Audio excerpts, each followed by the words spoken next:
Good morning. Start करते हैं अपन paper 1 का डिस्कशन, जो अपन ने लास्ट दिन पे 20th क्वेश्चन पर छोड़ा था। 20th क्वेश्चन ये, ठीक है। तो लास्ट क्वेश्चन जो था वो था अपना related to area under the curve, ठीक है। और ये वाला जो क्वेश्चन है वो रिलेटेड है डिफरेंशियल इक्वेशन से। तो ये मान के चलो करीब करीब आईआईटी में हर एक टॉपिक से एक एक क्वेश्चन आता है और मोटा मोटा 35 टॉपिक्स जो हैं वो आईआईटी के अंदर है, 35 चैप्टर्स। तो हमने टॉपिक वाइज पेपर्स में देखा ही होगा कि अपन ने जो 7 पेपर्स किए थे, आईआईटी में 35 टॉपिक्स आते हैं और अपन ने जो 7 पेपर्स किए थे उन 7 पेपर में, जैसे पेपर 1 था, पेपर 1 में कितने टॉपिक ले लिए थे अपन ने? 5। फिर पेपर 2 में अपन ने कितने टॉपिक ले लिए थे? 5। इस तरह से अपने 7 पेपर बन गए थे, है ना, 35 टॉपिक्स के 7 पेपर। और अब फुल पेपर के अंदर क्या है, लगभग 35 में क्या ऐसा नहीं है कि हर एक टॉपिक से क्वेश्चन आता ही आता है, क्योंकि क्वेश्चन तो टोटल कितने होते हैं? 30। पर एग्जामिनर क्या करता है, इन 30 क्वेश्चन में इन 35 क्वेश्चन के टॉपिक्स पूछने की कोशिश करता है, यानी कि वो मिक्स कर देता है, ठीक है ना। यानी कि एक टॉपिक का क्वेश्चन जो है प्योर नहीं होता, उसमें कोई और टॉपिक भी शामिल हो चुका होता है। जैसे ये वाला सवाल है डिफरेंशियल इक्वेशन, तो हम जानते ही हैं कि भाई डिफरेंशियल इक्वेशन के लिए तो इंटीग्रेशन आना बहुत इंपॉर्टेंट है, तो इसने इंटीग्रेशन पूछ लिया इसमें, है ना। तो चलो स्टार्ट करते हैं, देखते हैं इसको। अच्छा, तो भाई ये दिख रहा है dy बाई डी एक्स की डिफरेंशियल इक्वेशन जैसा ही है। अब अगली नज़र हमारी पड़ती है इस पर y पर, ठीक है। पहला थॉट क्या आता है, y लिखा हुआ है और कितने डिग्री का लिखा है? 1 डिग्री का लिखा है। फिर अगली नज़र पड़ती है हमारी राइट साइड। राइट साइड शुद्ध रूप से x के टर्म्स या x का फंक्शन ही लिखा हुआ है, y का कोई टर्म नहीं है, ओके। तो y की पावर 1 यहाँ पर है, यहाँ पर y का कोई टर्म नहीं है। इसका मतलब ये क्या है? लीनियर डिफरेंशियल इक्वेशन है। लिख लेते हैं इस बात को कि ये लीनियर डिफरेंशियल इक्वेशन है। पर बेटे लीनियर डिफरेंशियल इक्वेशन में एक चीज़ होती है कि जो dy बाई डी एक्स है उसका जो कोफिशिएंट है ना, लीनियर डिफरेंशियल इक्वेशन में वो क्या होता है? 1 होता है, ठीक है। तो हमें क्या करना चाहिए, हमें जो है इसका कोफिशिएंट 1 बनाने के लिए x² multiplied by cos 1 by x से डिवाइड कर लेना चाहिए, ठीक है। करते हैं इसको, तो आएगा dy by D X minus Y into sine 1 by X, और डिवाइड किया पूरी इक्वेशन को x² into cos 1 by x, तो इसके नीचे आएगा x² cos of 1 by x, है ना, ऐसा बनेगा। और राइट साइड आएगा -1 अपॉन, और नीचे की तरफ आएगा x² cos of 1 by x. All right, है ना। अब ये बिल्कुल जो लीनियर डिफरेंशियल इक्वेशन की शक्ल थी बिल्कुल वैसा बन गया। मैं आपको याद दिला देता हूँ, लीनियर डिफरेंशियल इक्वेशन की शक्ल होती है dy by D X plus P X into Y is equal to Q X. क्या होती है लीनियर डिफरेंशियल इक्वेशन की शक्ल? ऐसी होती है, dy by D X plus Y P X is equal to right side में क्यू एक्स। फिर अगली चीज़ आपके दिमाग में आनी चाहिए कि what is the solution of linear differential equation. तो मैंने आपको याद करने को बोला था, आपने रट रखा होगा, ठीक है। सबसे पहले निकालना होता है इसके अंदर इंटीग्रेटिंग फैक्टर। बेटे इंटीग्रेटिंग फैक्टर का फॉर्मूला क्या होता है? इंटीग्रेटिंग फैक्टर का फॉर्मूला होता है ई की power integration P D x, ठीक है, पी का इंटीग्रेशन पावर में। और आंसर क्या होता है बेटे? आंसर भी याद होना चाहिए। आंसर होता है Y multiplied by integrating factor is equal to integration right side का लफड़ा मल्टीप्लाइड बाय इंटीग्रेटिंग फैक्टर और इस पूरा टंटा बंटा संटा का इंटीग्रेशन, ठीक है। आंसर क्या होता है? y into integrating factor is equal to right side into integrating factor का इंटायर का इंटीग्रेशन। ऐसे करके अपन ने याद कर रखा है। ये 2 चीज़ें याद करने की है, एक तो इंटीग्रेटिंग फैक्टर और एक उसका यानी कि डिफरेंशियल इक्वेशन का सॉल्यूशन। ओके, याद आ गया होगा आपको। चलो अपन इसमें ये वैल्यू पुट कर देते हैं, ठीक है। तो पहचानो बेटे px का वैल्यू क्या है, देखो y के अलावा देखो, प्लस साइन को देखो, क्या है px का value? Minus sine 1 by X upon x² cos 1 by X. चलो लिखते हैं तो इसको। तो इस सवाल का जो इंटीग्रेटिंग फैक्टर है वो आएगा e की power integration minus sine 1 by X divided by cos 1 by X, और माइनस थोड़ा इधर ले लेते हैं, -1 बाई x²। ये है इसका इंटीग्रेटिंग फैक्टर। फिर अगला ख्याल क्या आया कि भाई साइन अपॉन कॉस जो है वो कितना हो जाएगा? 10, ठीक है। साइन बाय कॉस 10 हो जाएगा। लिखते हैं इसको फिर से, इंटीग्रेशन ई की power integration tangent of 1 by x.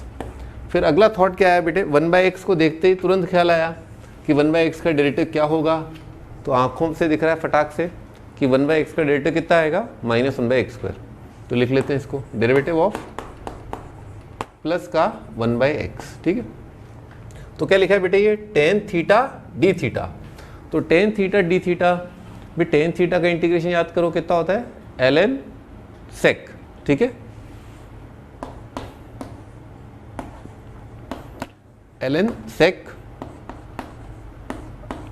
ठीक है। टेन थीटा का इंटीग्रेशन क्या होता है, एल एन सेक, ठीक है। और ऐसे भी देख सकते हो कि भाई साइन क्या है, किसका डेरिवेटिव है, कॉस का। तो कॉस का डेरिवेटिव जो होता है माइनस साइन होता है, तो कितना आ जाएगा, माइनस नेगेटिव की वजह से लॉग में कॉस का क्या हो जाएगा, सेक हो जाएगा। अब ई की पावर थीटा कितना हो जाएगा बेटे, ई की पावर एल एन कितना हो जाएगा, क्या आ जाएगा, सीकेंट ऑफ 1/x। तो अपना जो इंटीग्रेटिंग फैक्टर है वो आया सीकेंट ऑफ 1/x। चलो अपन ने ये काम कर लिया है ना, इंटीग्रेटिंग फैक्टर निकाल लिया। अब नेक्स्ट स्टेप क्या है, अपना आंसर लिखना है ना, तो आंसर लिखते हैं अपन।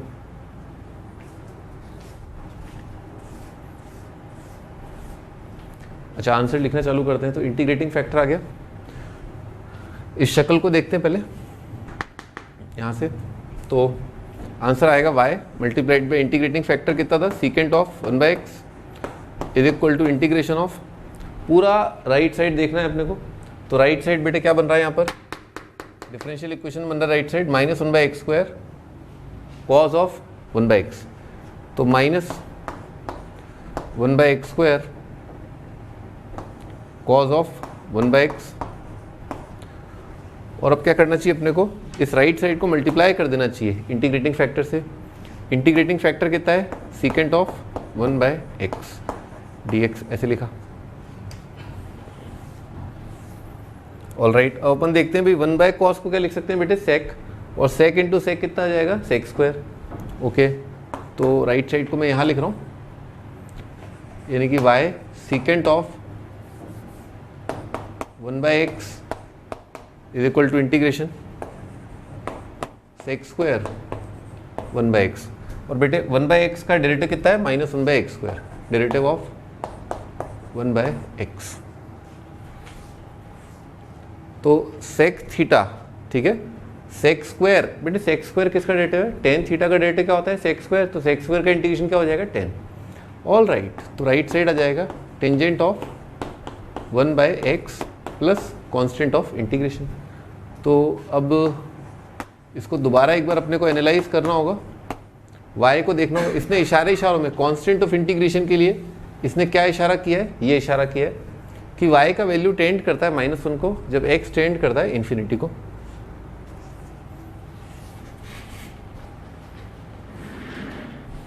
हाँ, तो अपन ने क्या किया, यहाँ पर मल्टीप्लाई कर दिया दोनों साइड से कॉस से। तो y इज इक्वल टू भाई 10 मल्टीप्लाइड बाय कॉस कितना हो जाएगा, साइन, तो आ जाएगा साइन 1/x, और दिस मल्टीप्लाइड बाय कॉस हो जाएगा c into cos of 1/x। ठीक है, दोनों साइड मल्टीप्लाई किया अपन ने कॉस 1/x से। ठीक है भाई, ये अपना आंसर है। ठीक है, ये डिफरेंशियल इक्वेशन का सॉल्यूशन। अब कांस्टेंट डिटरमाइन करने के लिए x को टेंड कराते हैं इन्फिनिटी को, और y को रख देते हैं -1। भाई इन्फिनिटी, अगर x इन्फिनिटी जा रहा है बेटे, तो 1/∞ कितना होगा, 1/∞ हो जाएगा 0, और बेटे साइन 0 कितना होता है, 0 प्लस c। अगेन बेटे ये वाला एंगल जो है कितना आएगा, 1/∞ कितना आएगा, 0, cos 0 कितना होता है, 1, तो आ जाएगा c। तो बेटे c का वैल्यू कितना आ गया, -1, c इज -1। पटक देते हैं यहाँ पर, तो y का वैल्यू कितना आया, sign 1/x minus cos 1/x है ना। ये अपना कंप्लीट सॉल्यूशन। तो solution of the differential equation is, answer मेरे ख्याल से ए ऑप्शन आ रहा है, sign 1/x minus cos 1/x। ठीक है भाई, तो बहुत पिक्चर क्लियर है। आंसर है ऑप्शन ए। अच्छा, इस क्वेश्चन से अपन ने क्या सीखा, इस क्वेश्चन से अपन ने रिवाइज किया लीनियर डिफरेंशियल इक्वेशन का सॉल्यूशन, उसका इंटीग्रेटिंग फैक्टर क्या होता है, और कैसे कन्वर्ट करते हैं लीनियर डिफरेंशियल इक्वेशन के अंदर, अगर उसने थोड़ा सा अपने को हिला करके दे रखा है। ठीक है, तो अपन ने क्या किया, dy/dx का कोफिशिएंट क्या बनाया, 1 बनाया। थोड़ा सा याद कर लो एक बार बर्नौलीज वाला भी। अगर राइट साइड में y के टर्म होते तो अपन क्या करते, राइट साइड को शुद्ध रूप से x के एक्सप्रेशन की तरफ बनाते, और उससे फिर ये बर्नौलीज वाले को रिड्यूस करके लीनियर डिफरेंशियल इक्वेशन आ जाता। ठीक है, एक बार बर्नौलीज भी रिवाइज कर लेना आप लोग। ठीक है,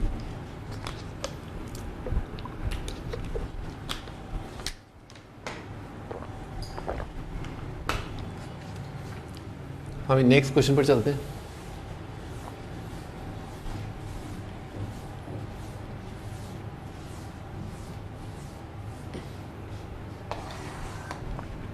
if x follows binomial distribution. अब बाइनोमियल डिस्ट्रीब्यूशन यानी कि प्रोबेबिलिटी का सवाल है विद मीन 4 एंड वेरिएंस 2, है ना। तो बेटे याद होना चाहिए अपने को मीन का फॉर्मूला, वेरिएंस का फॉर्मूला और बाइनोमियल डिस्ट्रीब्यूशन से जो अपन प्रोबेबिलिटी लिखते थे उसके जो फॉर्मूले हैं, बाइनोमियल एक्सप्रेशन जो टर्म आती है वो अपने को याद होना चाहिए। तो चलो स्टार्ट करते हैं। इसमें सबसे पहले ना ये जो p के अंदर जो x की वैल्यू है, जैसे अपन p1 लिखते थे, p2 लिखते थे या ऐसे लिखते थे कई बार क्लास में मैंने बताया था, है ना, x का वैल्यू 1, एक ही बात है, दोनों एक ही चीज़ है ना। ये वाली चीज़ को भी कैसे लिखते थे कि प्रोबेबिलिटी जब आपका जो वेरिएबल है x का वैल्यू है वो कितना है 2 है। तो बेटे इसको पहले सॉल्व करना होगा क्योंकि इसने ये क्या है थोड़ा सा और पिक्चर को डिफ़िकल्ट कर दिया है। इसने x की वैल्यू बताने में थोड़ी शर्म दिखाई है ना। तो सॉल्व करते हैं इसको। x माइनस 4 का मॉड 2 या 2 से कम। अब बेटे याद होना चाहिए मॉड x माइनस 4 2 या 2 से कम। तो याद करो एक बार, अगर मॉड ऑफ अल्फ़ा 2 या 2 से कम होता है तो अल्फ़ा क्या होता है -2 से 2। बेटे ये नंबर अगर 2 या 2 से कम है तो ये कितना हो जाएगा 2 और -2, है ना, -2 से 2। तो 4 इधर उचका दिया तो x कितना हो जाएगा 6 या 6 से कम, और 4 - 2 कितना हो जाएगा 2।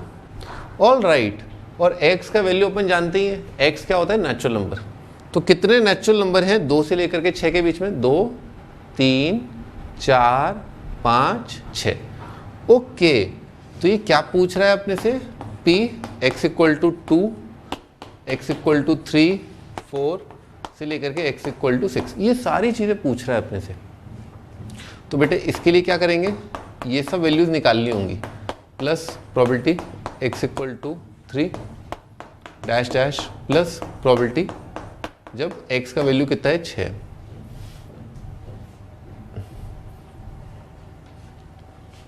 अभी NPQ निकालने के लिए अपने को इसने इशारे से ये 2 रिलेशन दे रखे हैं NPQ निकालने के लिए। तो याद करो फॉर्मूला भाई, N × P × Q, है ना, ये होता है अपना वेरिएंस, ये एक फॉर्मूला, और वेरिएंस दे रखा है अपने को 2। दूसरा फॉर्मूला मीन का कितना होता है N × P, ये होता है अपना मीन का फॉर्मूला, ये दे रखा है अपने को 4। और बेटे एक फॉर्मूला जो इसमें नहीं दे रखा है वो मैंने आपको क्लास में बताया था कि बाइनोमियल का मतलब क्या होता है 2, बाई मतलब क्या है 2। तो एक ऐसा इवेंट जिसके केवल 2 आउटकम आए, है ना, या तो ये होगा या ये होगा, ठीक है। तो ऐसे केसेस में दोनों इवेंट्स के होने का जो प्रोबेबिलिटी होता है उनका सम कितना होता है बेटे 1, ठीक है। क्या होता है बाइनोमियल में जो 2 इवेंट्स या 2 आउटकम होते हैं, 2 एक्सपेरिमेंट के जो 2 आउटकम होते हैं, सक्सेस या फेलियर, तो सक्सेस प्लस फेलियर का प्रोबेबिलिटी कितना होता है 1 होता है। ऑल राइट, तो अपन ने सबसे पहले ये तो कार्यक्रम अपन कई बार कर चुके हैं, इन दोनों को क्या करना होता है डिवाइड ही करना होता है, कर दिया डिवाइड। तो कितना आ जाएगा q = 2/4, अर्थात q का वैल्यू कितना आ गया बेटे हाफ। पटाख से यहाँ से p का वैल्यू भी कितना आ गया बेटे हाफ, p और q हाफ आ गए, यहाँ पर पटक दिया अपन ने, p हाफ रख दिया यहाँ पर। तो NP अगर 4 है बेटे तो n का वैल्यू कितना आ गया पटाख से 8।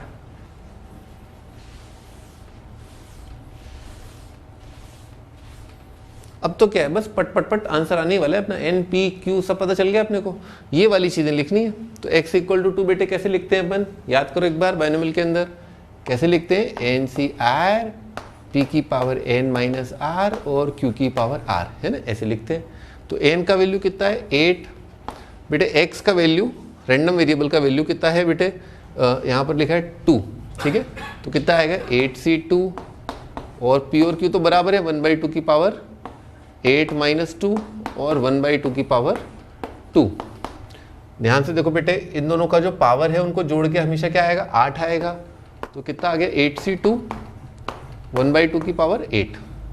अब बेटे x = 3 के लिए लिखते हैं, तो कितना आएगा 8c3 1/2 की पावर 5 और 1/2 की पावर 3। तो कितना आएगा 8c3 1/2 की पावर 8, ठीक है। 4 के लिए, 5 के लिए, 6 के लिए 8c4 1/2 की power 8 and dash dash 8c6, और इसमें भी बेटे 8c6 के अंदर भी बेटे क्या आएगा 1/2 की पावर 8 आ जाएगा। क्यों, क्योंकि p और q दोनों की पावर का सम हमेशा क्या रहेगा, 8 रहेगा। ठीक है, अब इन सबको अपने को क्या करना है, ऐड करना है। तो बेटे सब में क्या कॉमन आ रहा था, 1/2 की पावर 8 कॉमन आ रहा था।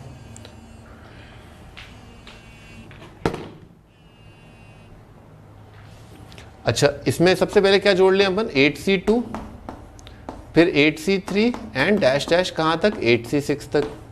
फिर बेटे आपको मैंने क्लास में एक रिजल्ट कराया था, सारे बाइनोमियल कोफिशिएंट का सम, एक बार याद कर लो उस रिजल्ट को। क्या होता है, NC0 NC1 NC2 dash dash NCN, ये कितना होता है बेटे, 2 की पावर n। ठीक है, ये बहुत इंपॉर्टेंट है।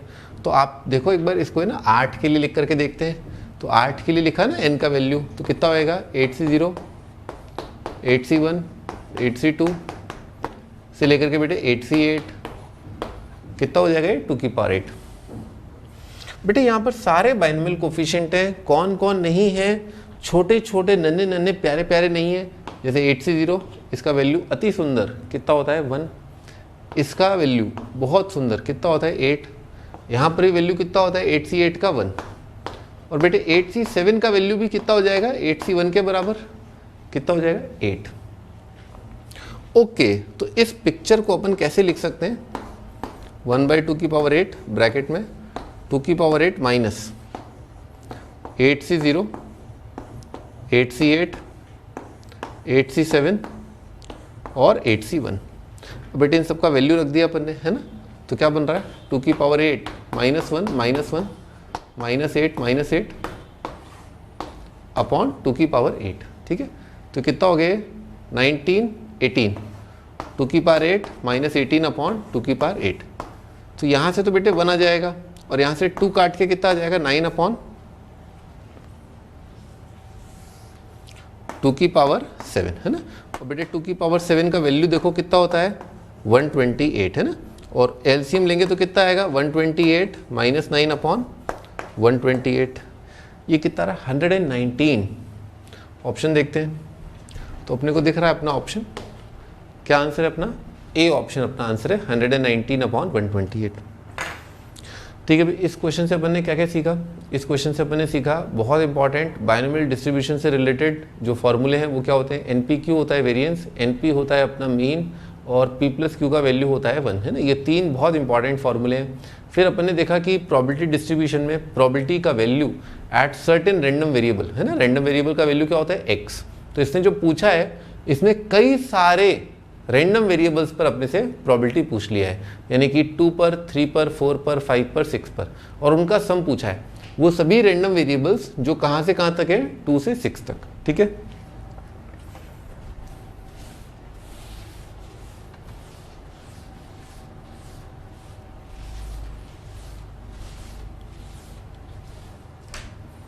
आगे बढ़ते हैं। नेक्स्ट क्वेश्चन,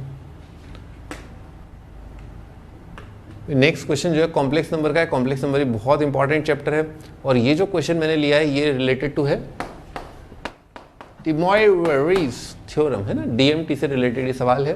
ठीक है, शॉर्टकट में क्या बोलते हैं, de Moivre's थ्योरम को DMT। ठीक है, तो DMT में अपन ने देखा था कि जो भी इक्वेशन है, सबसे पॉपुलर इक्वेशन जो अपन ने क्लास में देखी थी वो थी ये, और इसके सॉल्यूशन याद करो बेटे, क्या होते हैं, sis 2n pi divided by m। ठीक है, ये होता है।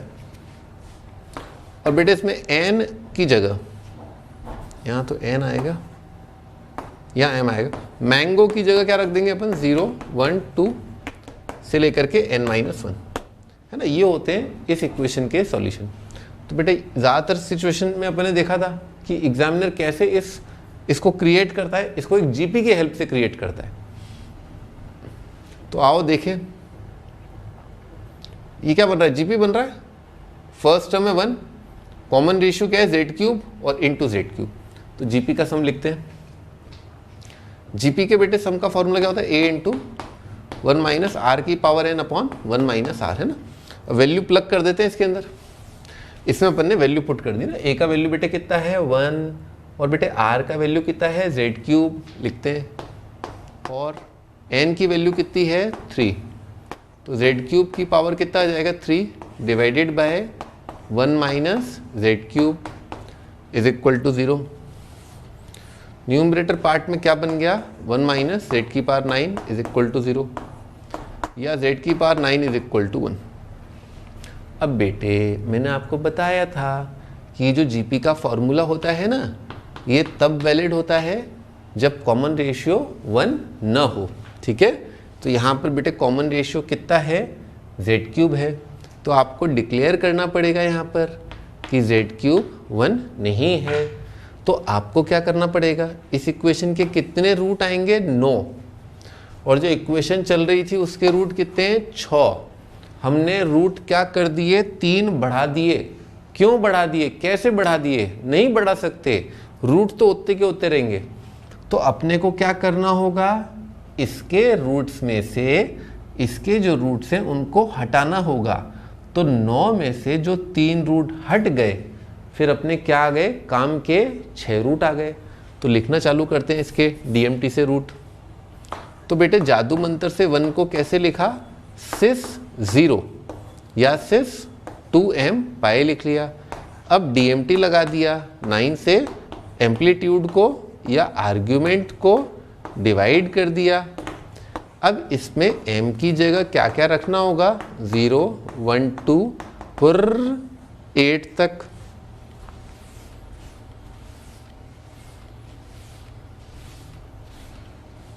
अच्छा, तो ये अपन ने वैल्यू रख दी 0 से लेकर के 8। अब क्या पूछ रहा है, z is complex number satisfying equation if this equation has a root r e की पावर आयोटा थीटा। पढ़ो भाई इसको, क्या लिखा है, एम्पलीट्यूड लेना है, रूट भाई मैग्नीट्यूड तो कितना आ जाएगा 1, सारे रूट जो है यूनिमॉड्यूलर है, एक ही मॉड है उनका 1। एम्पलीट्यूड क्या रखना है 90 से 180, then the value of theta. तो बेटे यहाँ पर m 0 रखा, तो m 0 रख करके बेटे एम्पलीट्यूड कितना आ गया 0। 1 रखा, अब 1 रख के देखना पड़ेगा 2 पाई अपॉन 9 कितना होता है।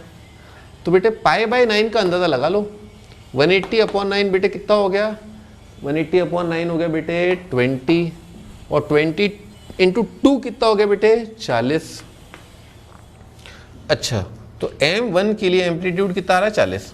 2 के लिए देखते हैं बेटे, तो 2 के लिए बेटे कितना बनेगा, m2 रखा तो कितना आ गया 4 पाई बाई 9, यानी कि इसका डबल, यानी कितना आ गया 80। 3 के लिए बेटे कितना आएगा 6 पाई बाई 9, यानी कि इसका ट्रिपल। तो 40 का ट्रिपल कितना हो जाएगा बेटे 120। ओके, ऑप्शन में क्या 120 दिया है, नहीं दिया, ध्यान से देखो। मैंने बताया था z cube is equal to 1, z cube is equal to 1 के रूट लिखते हैं बेटे। देखो बेटे 1 को अगेन क्या लिखा, सिस 2m पाई, और किससे डिवाइड कर दिया 3 से, m की जगह क्या क्या रखेंगे 0 1 2। तो एक एंगल तो क्या बनेगा 0, एक एंगल क्या बनेगा 120, एक एंगल क्या बनेगा 240। तो बेटे मैंने आपको पहले ही समझाया था कि इसके रूट हटाने हैं, तो इसके रूट क्या है 1 है। तो क्या इसको लेना था, नहीं लेना था, क्योंकि m0 कौन से कॉम्प्लेक्स नंबर को कॉरस्पॉन्ड करता है 1 को, उसको नहीं लेना था। क्या m इज इक्वल टू 3 लेना था, नहीं लेना था, क्योंकि वो किसको कॉरस्पॉन्ड करता है 120 को। अब अगला देखते हैं 4, तो m की जगह 4 रखा ना बेटे, तो कितना आएगा 2 इंटू 4 इंटू पाई बाई 9, यानी कि 8 पाई बाई 9। तो बेटे 8 पाई बाई 9 इसका क्या लगा 4 गुना, कितना हो गया बेटे 160। और ये तो मिल गया 160 कहाँ है, इस एंगल 90 से 180 के बीच में है और करेक्ट है। तो अपन ने देखा कि ये जो रूट्स हैं, ठीक है ना, वो कौन कौन से आए, मैं एक बार दोबारा बता देता हूँ। रूट्स आ रहे हैं m की वैल्यू 1 के लिए, 2 के लिए, 4 के लिए, 5 के लिए। क्या 6 के लिए आएंगे, नहीं, क्योंकि 6 के लिए क्या आ जाएगा 240, 7 के लिए और 8 के लिए। ठीक है, ये 6 रूट आएंगे, लिख देता हूँ मैं। जो 6 रूट हैं वो हैं 1 के लिए, 2 के लिए, 4 के लिए, 5 के लिए, 7 के लिए, 8 के लिए। कौन कौन से रूट जो हैं इस इक्वेशन के साथ कोइंसाइड कर रहे हैं या जिनको इग्नोर करना है, या जो रूट नहीं है वो है m की वैल्यू 0, 3 और 6, है ना, क्योंकि ये रूट बेटे क्या बन जाएंगे 1 ओमेगा ओमेगा स्क्वायर बन जाएंगे। ठीक है, 1 ओमेगा, ओमेगा स्क्वायर है ये, याद आ ही गया होगा आपको, इसके रूट याद है 1 ओमेगा ओमेगा स्क्वायर, उनको नहीं लेना था।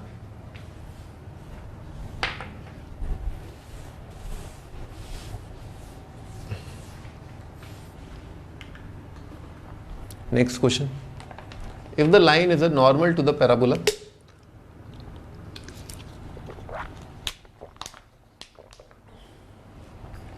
if the line is normal to the parabola y square plus 8x is equal to 0 then k is equal to, तो बेटे ये पैराबोला का सवाल है, कोनिक सेक्शन का सवाल है, पैराबोला एलिप्स हाइपरबोला से स्टैंडर्ड 10 सालों से स्टैंडर्ड रहा है कि पैराबोला से एक सवाल आएगा, एलिप्स से एक सवाल आएगा, हाइपरबोला से एक सवाल आएगा।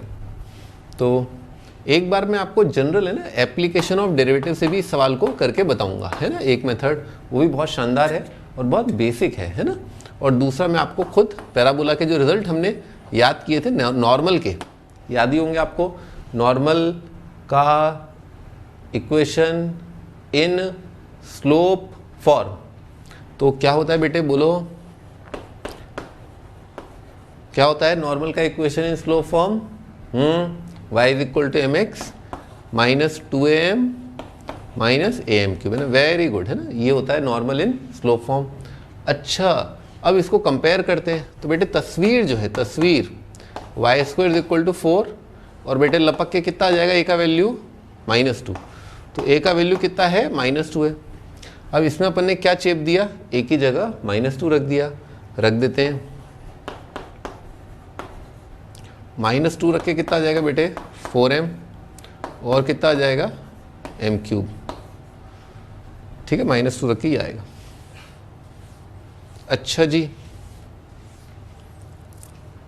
ऑल राइट, अब क्या करना चाहिए, ये तस्वीर और ये तस्वीर क्या है, सेम है, तो कंपेयर करते हैं, इसको है ना ऐसे लिखते हैं, y इज इक्वल टू कितना बन रहा है बेटे -2x, और क्या बन रहा है बेटे -k, ओके।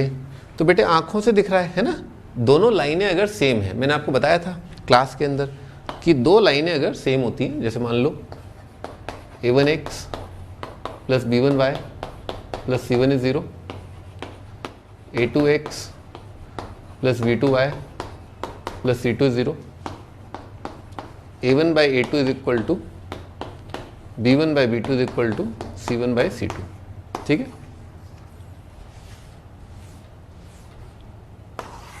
हाँ भाई, मैं क्या करता, दो लाइनें अगर सेम है तो उनके कोफिशिएंट क्या होते हैं, प्रोपोर्शनल। तो यहाँ पर अगर ये दोनों लाइनें सेम हैं तो इनके x, y और एब्सोल्यूट टर्म के कोफिशिएंट क्या होंगे, प्रोपोर्शनल। तो y का जो कोफिशिएंट है बेटे देखो, दोनों में उल्टे हाथ की तरफ, x का कोफिशिएंट देखो बेटे राइट साइड सीधे हाथ की तरफ, एब्सोल्यूट टर्म देखो बेटे right side 4m plus 2m cube दिख रहा है क्या, और नीचे क्या रखा है -k, ऑल राइट। तो इसको इसके बराबर किया ना बेटे, तो m का वैल्यू पटाख से दिख रहा है, कितना आ गया -2, और m -2 के लिए अपन अब क्या करेंगे, इन दोनों को बराबर कर देंगे, तो -k कितना आ रहा है बेटे 4m प्लस 2m क्यूब, तो 4m कितना हो जाएगा -2 मल्टीप्लाइड बाय 4 प्लस 2 इंटू -2 का क्यूब, तो ये कितना आ गया बेटे -8 और -16, है ना, ये कितना आ गया -24, ऑल राइट। तो -k आया -24, तो बेटे k का वैल्यू कितना आ गया 24। तो आंसर देखते हैं अपना, यस आंसर है डी ऑप्शन, ठीक है। तो बेटे इस मेथड से, ये जो पहला मेथड है, इससे अपन ने बेटे क्या रिवाइज किया, अपन ने रिवाइज किया कि नॉर्मल लाइन की इक्वेशन क्या होती है पैराबोला में इन स्लोप फॉर्म। बेटे पैरामेट्रिक में भी अपने को याद होना चाहिए कि नॉर्मल लाइन का इक्वेशन क्या होता है, तो मैं बता देता हूँ एक बार। पैरामेट्रिक होता है y is equal to -tx plus 2at plus at cube, ठीक है। m कितना होता है -t होता है ना। चलो अब दूसरा मेथड AOD से अपन इसको करते हैं।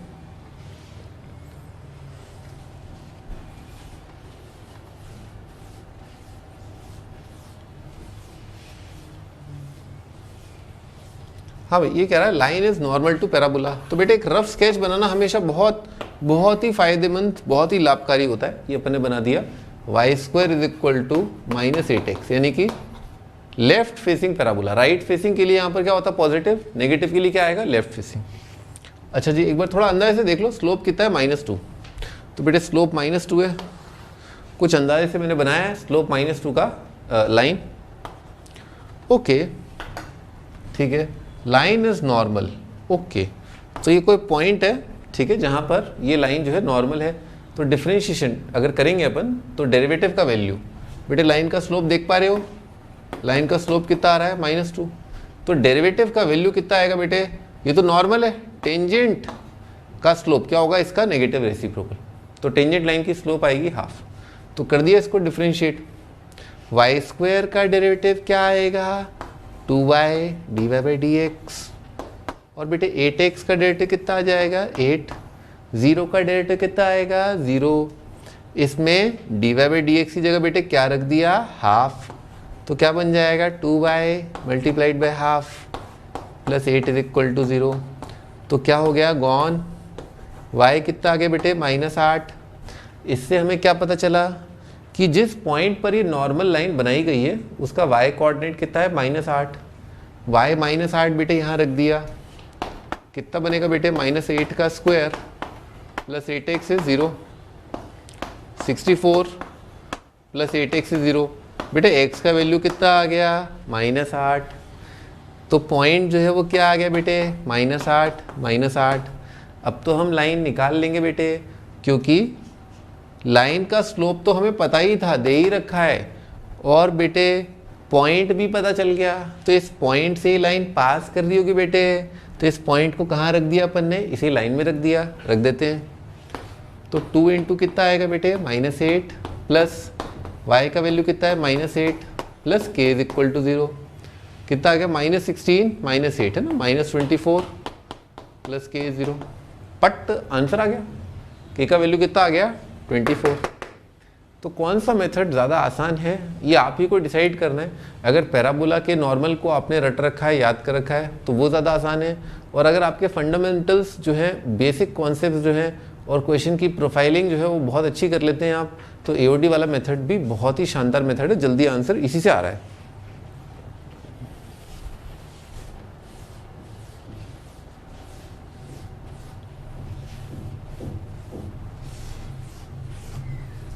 ठीक है महारथियों, अब अगले क्वेश्चन पर चलते हैं। नेक्स्ट क्वेश्चन है 25।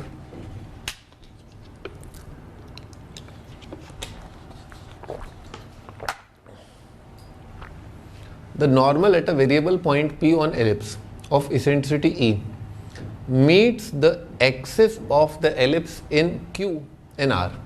Then the locus of midpoint of QR is a conic with an eccentricity E dash such that the option A, E dash is independent of E, E dash is 1, C option E dash is E, और E dash जो है 1/E है। कौन से topic का सवाल है ये, एलिप्स का सवाल है, और स्टैंडर्ड सवाल है, ठीक है, बनाते हैं इसको।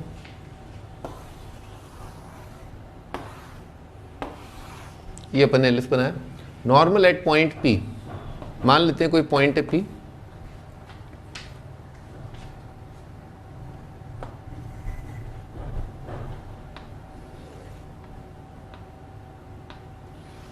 ये अपन एक पॉइंट P नॉर्मल अंदाजे से बना दिया,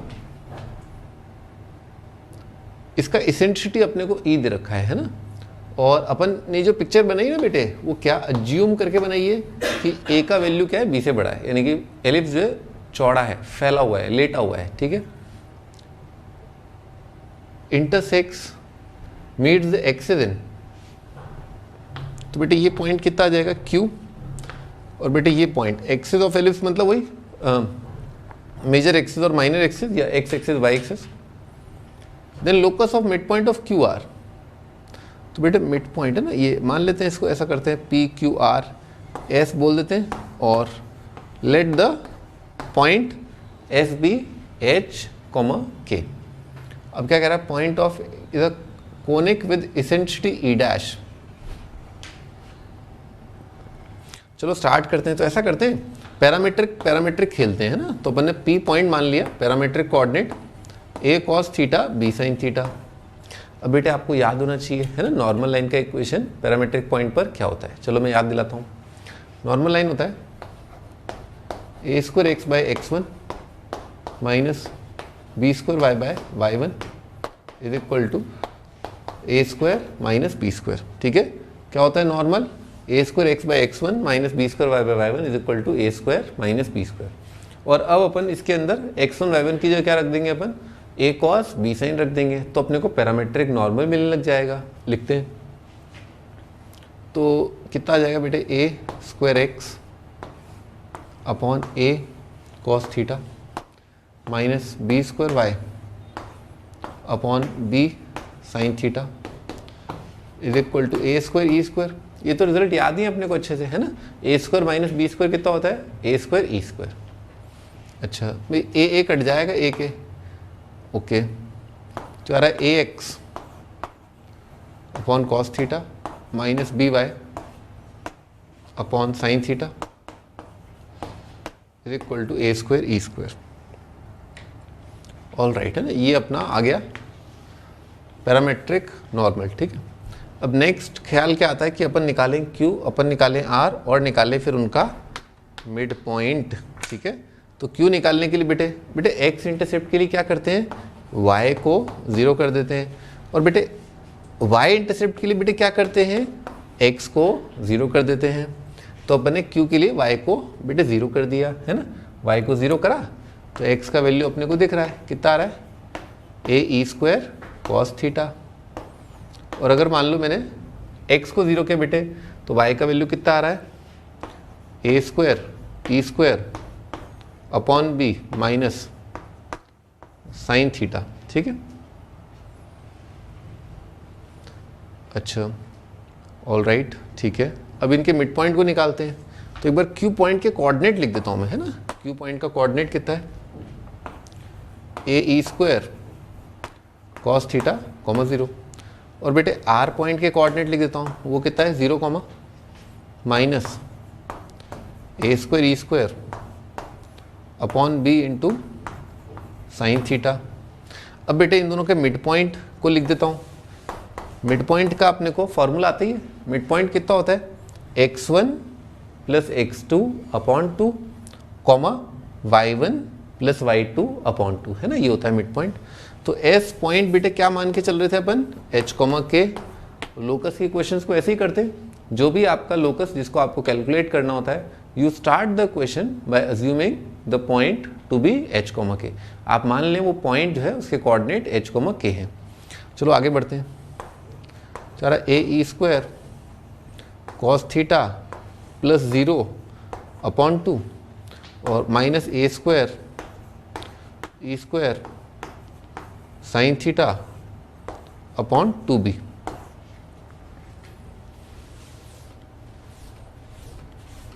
अभी अगली चीज़ जो दिमाग में आती है वो है कि हम किससे खेल रहे थे, हम पी पॉइंट से खेल रहे थे। पी पॉइंट हिल रहा है, ठीक है, और क्यों हिल रहा है पी पॉइंट, क्योंकि उसमें थीटा है, थीटा वेरी कर रहा है, पी पॉइंट नाच रहा है, थीटा अलग अलग के लिए पी पॉइंट एलिप्स पर नाचेगा। तो अपन ये नाच गाना बंद करने के लिए क्या करें, साइन थीटा और कॉस थीटा का स्क्वायर करके ऐड कर दें, उससे ही नाच गाना बंद हो जाएगा, थीटा गायब हो जाएगा। तो अपन लिखते हैं कॉस थीटा। बेटे कॉस थीटा कितना आ रहा है, देखो कॉस थीटा को घेर लो, कितना आएगा 2h upon A E square.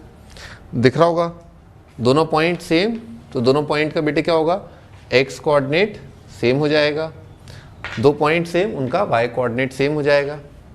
तो कॉस थीटा कितना आया 2h upon A E square is equal to cos theta. और बेटे साइन थीटा कितना आया, साइन थीटा आया 2bk divided by minus a square e square. ठीक है, सॉरी, अब क्या करना चाहिए अपने को, स्क्वायर करके ऐड करना चाहिए ना। तो कितना आ जाएगा 2x upon A E square, h की जगह रख दिया मैंने बेटे x, और 2by k की जगह रख दिया है y, है ना, a स्क्वायर ई स्क्वायर। बेटे नेगेटिव का स्क्वायर कितना हो जाएगा, 1 ही आ जाएगा। ठीक है, अच्छा अब क्या कह रहा था, दोबारा देखते हैं एक बार सवाल को। Locus of mid point of conic with eccentricity, है ना, तो आंसर जो है वही कह रहा था कि कोने का आएगा। तो भाई शक्ल सूरत से तो ये अच्छा ही आदमी लग रहा है ना, X square plus Y square जैसा मामला है। तो X square plus Y square जैसा मामला जो है वो किस प्रकार के कोनिक में आता है, एलिप्स में आता है। ठीक है, तो इतना तो दिख रहा है दूर से कि एलिप्स है। ठीक है, अब एलिप्स के बारे में इसने बोला है इसेंट्रिसिटी ई डैश। ओके, तो बेटे ई डैश जो है ना वो क्या 1/e हो सकता है, नहीं हो सकता, 1 हो सकता है, नहीं हो सकता, क्योंकि बेटे 1 तो आने का मतलब ये पैराबोला, गलत हो गया बेटे, क्योंकि e जो है ना 1 से कम होता है तो उसका रेसिप्रोकल क्या हो जाएगा, 1 से ज़्यादा। तो अगर इसेंट्रिसिटी जो है 1 से बड़ी है तो इसका तात्पर्य क्या निकला, इसका तात्पर्य ये है कि हाइपरबोला। पर बेटे हाइपरबोला तो है नहीं, क्योंकि हमें दिख रहा है एलिप्स है। तो बॉम्बे और दिल्ली नहीं हो सकते ना, ज़रूर क्या रहा होगा, या तो आगरा रहा होगा या कलकत्ता रहा होगा। चलो और थोड़ा करते हैं इसको, थोड़ा ऑप्शंस पे नज़र रखा करो, हर टाइम पर अपन चौकस रहें कि ऑप्शन क्या दे रखे हैं और हमारा सवाल जो है वो कौन से डायरेक्शन में जा रहा है ना, दिस इज़ वेरी इंपॉर्टेंट है ना। तो आगे बढ़ते हैं। अच्छा भाई एक्स स्क्वायर को अलग करते हैं पहले, तो लिखा है ए स्क्वायर ई की पावर 4 अपॉन 4 है ना, ये लिखा हुआ है, प्लस वाई स्क्वायर ए की पावर 4 ई की power 4 divided by B square 4 है ना, इज इक्वल टू 1।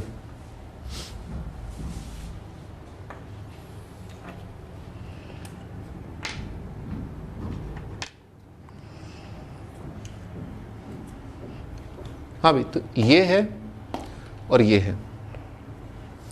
अच्छा क्या कह रहा था ये, locus of mid point of Q are is conic with eccentricity E dash such that, इसका इसेंट्रिसिटी निकालना है। तो बेटे सबसे पहले ना जब भी हमें एलिप्स दे रखा होता है ना, तो X square by A square plus Y square by B square. बेटे याद करो मैंने आपको क्लास में क्या बताया था, मैंने आपको बताया था कि सबसे पहले देखना होता है बड़े वाला कौन है। ठीक है, तो जो बड़े वाला होता है ना उसको पहचानना आना चाहिए। तो अपन जो नॉर्मल एलिप्स होते हैं उसमें मैंने स्टार्टिंग में ही बताया आपको, मैं किसको बड़े वाला मान रहा हूँ, मैं ए को बड़े वाला मान रहा हूँ, यानी कि एक्स के नीचे बड़े वाला है।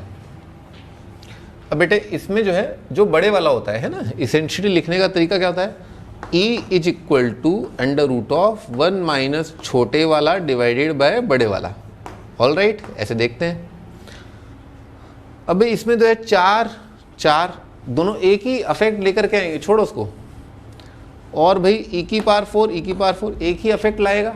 ठीक है, अब हमें कंपेयर करना है, किसको कंपेयर करना है, एक तो ए स्क्वायर यहाँ पर है बेटे, और एक यहाँ पर क्या a square into a square by B square. ठीक है, कौन है, यहाँ है ए स्क्वायर, यहाँ ये। तो बेटे a square by B square बेटे क्या होगा, ए स्क्वायर बाय बी स्क्वायर बेटे क्या होगा, 1 से बड़ा होगा। क्यों, क्योंकि बताया ना ए बड़े वाला है, तो ए बड़े वाला है तो बड़े वाला अपॉन छोटे वाला क्या हो जाएगा, 1 से बड़ा। तो बेटे अगर ए स्क्वायर को 1 से बड़े नंबर से, ए स्क्वायर को 1 से बड़े नंबर से मल्टीप्लाई करूंगा तो बेटे वो डेफिनेटली क्या हो जाएगा बेटे, ए स्क्वायर से बड़ा। तो कौन है बड़े वाला, ये है बड़े वाला और ये है छोटे वाला। ओके, अब हम इसकी इसेंट्रिसिटी को मान लेते हैं ई डैश।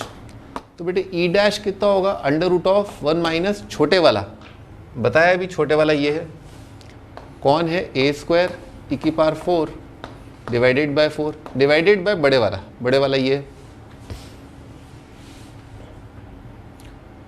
ए की पावर 4 ई की पावर 4 अपॉन 4 बी स्क्वायर, गॉन कितना आ जाएगा बेटे, ए स्क्वायर भी थोड़ा सा गॉन, कितना आएगा 1 अपॉन, बेटे नीचे कौन बनेगा, ए स्क्वायर बाय बी स्क्वायर, ऐसा बन रहा है ये। और इसको फर्दर बेटे कैसे लिख लेंगे, under root of 1 minus B square by A square. और बेटे ये तो क्या है, ये तो वही है, ये तो वही अपना नॉर्मल एलिप्स का, स्टैंडर्ड एलिप्स का इसेंट्रिसिटी का फॉर्मूला लिखा हुआ है। तो ई डैश किसके बराबर आया बेटे, ई डैश बराबर आया अपने ई के। ठीक है, तो e dash is equal to e है ना, ये अपना आंसर है। देखते हैं option, e dash is equal to e है ना, तो सी ऑप्शन जो है अपना करेक्ट आंसर है। ठीक है भाई, इससे अपन ने क्या क्या सीखा, सबसे पहले नॉर्मल लाइन की इक्वेशन अपन ने कार्टेशियन फॉर्म में देखी। कार्टेशियन फॉर्म में नॉर्मल लाइन की इक्वेशन होती है एलिप्स पर a square x by x one minus B square y by y one is equal to a square minus B square. पहला पैरामेट्रिक फॉर्म में होती है a x sec theta minus b y cosec theta is equal to a square minus B square. ठीक है, ये देखा। दूसरा अपन ने देखा कि लोकस के लिए लोकस को मानना होता है पॉइंट एच कोमा के, फिर आप सारी कंडीशन लिख दो, यहाँ तक कोई चिंता की बात नहीं है। पर कॉस थीटा और साइन थीटा का नाच गाना बंद करने के लिए उनको क्या करना होता है, स्क्वायर करके ऐड, वो कर दिया। फिर हमें सबसे इम्पॉर्टेंट जो पॉइंट है सवाल का, ये देखना होता है कि एक्स स्क्वायर के नीचे बड़े वाला है या वाई स्क्वायर के नीचे बड़े वाला है। अगर एक्स स्क्वायर के नीचे बड़े वाला है तो एलिप्स क्या ऐसे फैल जाएगा, और अगर वाई स्क्वायर के नीचे बड़ा है तो एलिप्स क्या ऐसे लंबा हो जाएगा। ठीक है, तो हमने पाया कि जो हमारा लोकस आ रहा था वो एक लंबे वाला एलिप्स था। ठीक है, तो लंबे वाले के लिए अपने को क्या करना होता है, इसेंट्रिसिटी कैसे निकालना होता है, 1 माइनस छोटे वाला अपॉन बड़े वाला, है ना, ये ध्यान रखना बस। ठीक है, ठीक है भाई, आगे बढ़ते हैं।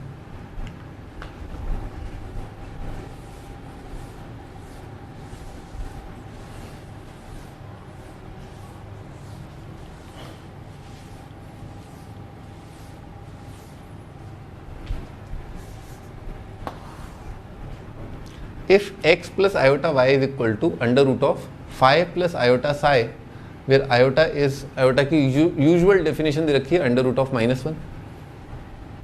Phi and psi are non-zero real parameters, then phi is constant, and यहाँ पर एक हल्का सा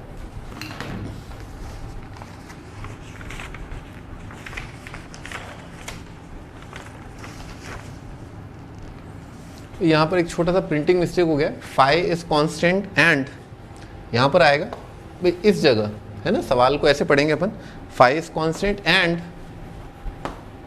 साई इज कांस्टेंट।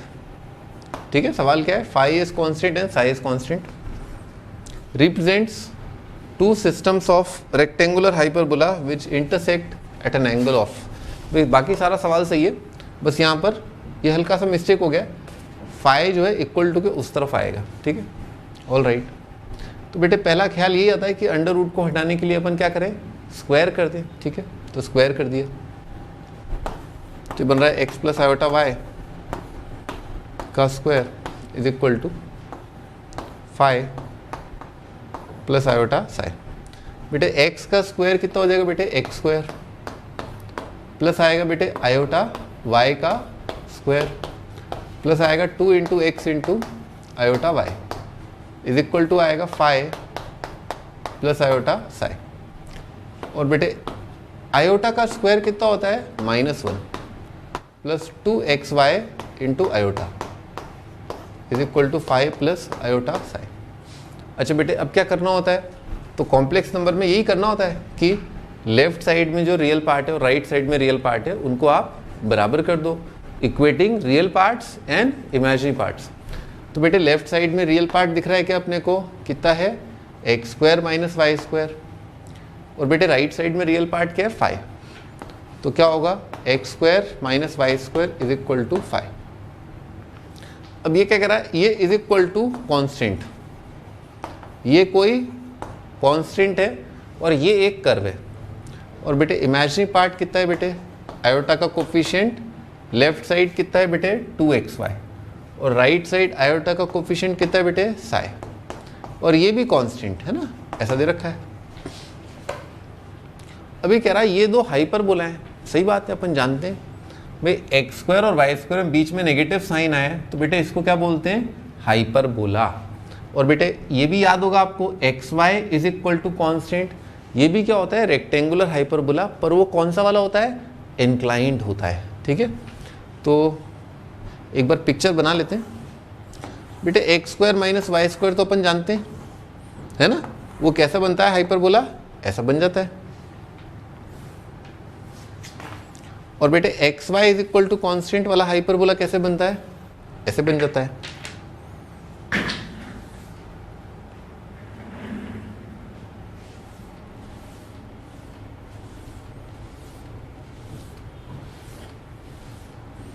हाँ भाई, अब आगे देखते हैं। अभी क्या कह रहा है, इंटरसेक्ट एट एन एंगल। ठीक है, तो किस चीज़ की चर्चा चल पड़ी है? Angle between the two curves की बात कर रहे हैं। क्या बात कर रहे हैं? Angle between to curves. आपको याद आ ही गया होगा कि एंगल बिटवीन टू कर्व्स ये टॉपिक अपन ने कहाँ पढ़ा था बेटे? टेंजेंट एंड नॉर्मल, है ना, एप्लीकेशन ऑफ डेरिवेटिव का टॉपिक था टेंजेंट एंड नॉर्मल।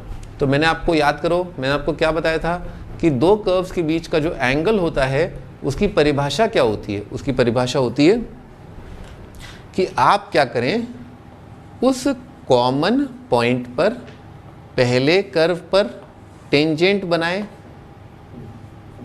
मान लेते हैं उसे लाइन L1, दूसरे कर्व पर भी टेंजेंट बनाएं, मान लो उसको लाइन L2, उनके बीच में जो एंगल है थीटा,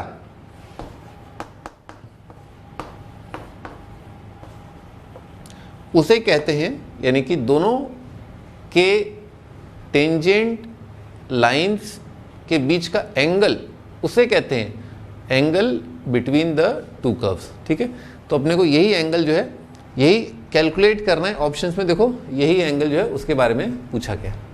ऑल राइट, तो अपन ऐसा करें, इस पे कोई पॉइंट मान लें, है ना, तो ये पॉइंट मान लेते हैं अपन, दोनों कर्व पर जो लाई कर रहा है मान लेते हैं पॉइंट h, k। ओके, तो बेटे क्या होगा? h² minus k² is equal to λ1, पहले कांस्टेंट को λ1 बोल रहा हूँ बेटे, और 2hk इज इक्वल टू λ2, है ना। दूसरे, हाँ भाई, तो अपन करते हैं, ये तो मैंने क्या लिखा है? ये तो मैंने लिखा है कि ये जो पॉइंट है ना h, k, ये पहले कर्व पे लाई कर रहा है, ये पॉइंट h, k दूसरे कर्व पे लाई कर रहा है। अब अपने को एक कंडीशन और लिखनी है, ठीक है ना, कि दोनों पर जो dy/dx है, यानी कि m1 और m2 का जो वैल्यू है, ठीक है, उनको देख करके अपन बताएंगे कि tan थीटा है ना, आपको याद आ ही गया होगा, मैं एक बार याद दिला देता हूँ। tan थीटा बेटा फॉर्मूला क्या होता है? एक्यूट एंगल के लिए फॉर्मूला क्या होता है? m1 minus m2 upon 1 plus m1 m2। ठीक है, एंगल बिटवीन टू लाइन्स का फॉर्मूला होता है tan थीटा, उसका गिवन बाय होता है mod of m1 minus m2 upon 1 plus m1 m2। All right, ठीक है भाई, तो करते हैं इसको डिफ्रेंशिएट। तो चलो इसको डिफ्रेंशिएट करते हैं ना। x² का बेटे डेरिवेटिव कितना आएगा? 2x। बेटे y² का डेरिवेटिव कितना आएगा? 2y मल्टीप्लाइड बाय क्या होगा? dy/dx। कांस्टेंट का डेरिवेटिव क्या हो जाएगा बेटे? 0। अब x और y की जगह क्या रख दिया बेटे? h और k, और dy/dx को बोल दिया मैंने थोड़ी देर के लिए m1। तो बेटे यहाँ से m1 का वैल्यू निकाल लेते हैं। तो m1 का वैल्यू कितना आ रहा है बेटे? h/k। इसको डिफरेंशिएट किया तो 2 तो बाहर आ जाएगा बेटे। xy में प्रोडक्ट रूल लगाया, प्रोडक्ट रूल में जब x को डिफरेंशिएट किया बेटे कितना आएगा? y प्लस x, और अब बेटे y का डेरिवेटिव क्या बोलेंगे? y के डेरिवेटिव को dy/dx, और बेटे कांस्टेंट का डेरिवेटिव क्या हो जाएगा? 0। x और y की जगह रख दिया h और k, तो आ रहा है k प्लस h इंटू इसको बोल दिया बेटे m2। तो बेटे यहाँ से m2 का वैल्यू कितना आ रहा है? Minus k/h। तो बेटे पहचानो, अपनी पैनी नज़रों का इस्तेमाल करो, ठीक है, देखो ध्यान से, है ना, इस आइटम को देखो और इस आइटम को देखो, ये h/k है, ये माइनस k/h है। तो बेटे क्लियरली दिख रहा है ना, क्लियरली दिख रहा है कि m1 m2 का वैल्यू कितना आ रहा है? -1। अर्थात दोनों के बीच का एंगल क्या आ जाएगा? 90, यानी कि दोनों कर्व क्या हो जाएंगे? ऑर्थोगोनल। दोनों कर्व्स के बीच का एंगल 90, मतलब दोनों कर्व क्या हैं? They are orthogonal to each other, they are intersecting each other perpendicularly या at an angle of 90 degree. तो बेटे 90 डिग्री वाला ऑप्शन कहाँ है? D option. ठीक है, तो भाई इसमें थोड़ा सा क्या कॉम्प्लेक्स का भी रोल था, थोड़ा सा अपना हाइपरबोला का भी रोल था, थोड़ा सा अपना एप्लीकेशन ऑफ डेरिवेटिव का भी रोल था, थोड़ा सा टेंजेंट नॉर्मल का भी रोल था। तो काफ़ी सारे टॉपिक्स अपन ने इस क्वेश्चन से रिवाइज कर लिए, है ना। अपन अगले क्वेश्चन पर चलते हैं। भाई 90 डिग्री ऑर्थोगोनल याद ही होगा आपको, दो कर्व्स ऑर्थोगोनल, वो अपन ने डिफरेंशियल इक्वेशन में ही पढ़ा था, ठीक है। नेक्स्ट क्वेश्चन, लेट एन, ये क्वेश्चन मैंने बहुत आसान रखा है ना, इस पेपर के अंदर आसान क्वेश्चन है। A and b be two non parallel unit vectors in a plane. A और बी दो नॉन पैरेलल यूनिट वेक्टर्स, यानी कि पैरेलल नहीं है ना, कोलिनियर नहीं है। Alpha multiplied by A vector plus B vector bisects the internal angle, अब बेटे 50 बार बताया था, bisects the internal angle between two vectors, है ना। ये फेज मैंने आपको 50 बार बताया था कि कब एक वेक्टर, दो वेक्टर्स के बीच में जो एंगल है, एंगल बाइसेक्टर की दिशा में जाता है, ठीक है। जैसे मान लो आपका ए वेक्टर इस दिशा में, दिस इज ए वेक्टर, ये दूसरा वेक्टर, दोनों की पूंछ से पूंछ मिला दी, है ना। मैं क्या करता हूँ, जब भी दो वेक्टर्स के बीच का एंगल निकालना होता है तो उनकी पूंछ से पूंछ मिला देते हैं अपन, यानी कि उनका जो इनिशियल पॉइंट है उसको अपन सेम कर देते हैं। हाँ भाई, तो अब इनका जो रिजल्टेंट है यानी कि a प्लस बी, तो बेटे कब a प्लस बी जो वेक्टर है वो a और b के बीच में जो एंगल है उसका बाइसेक्टर बनेगा। अगर दोनों के बीच में एंगल 2 थीटा है तो इसकी दिशा जो है a के साथ थीटा एंगल कब बनाएगी।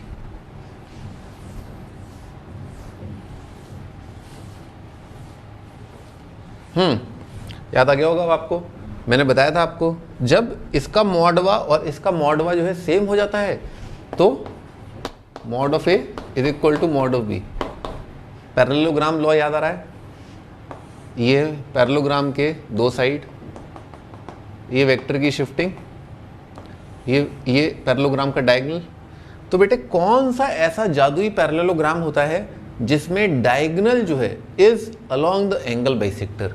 सो we know in rhombus diagonal is along angle bisector, ठीक है। जो डायगोनल है वो किसके अलोंग है, एंगल बाइसेक्टर के अलोंग है।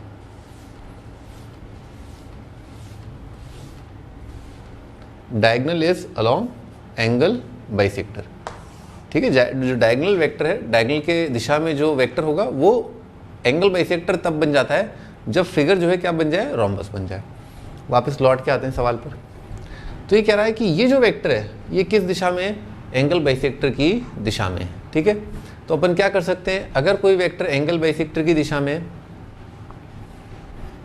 Bisects the internal angle between this, अच्छा, then alpha is equal to, भाई इसमें एक वेक्टर तो b है ही, ये जो है इसमें एक वेक्टर तो क्या है, स्वयं b है, और दोनों का मैग्नीट्यूड क्या बोला है, देखो पढ़ो इसको, क्या बोला है, नॉन पैरेलल यूनिट वेक्टर्स, यानी कि a का मॉड और b का मॉड दोनों बराबर हैं, और किसके बराबर है, 1 के।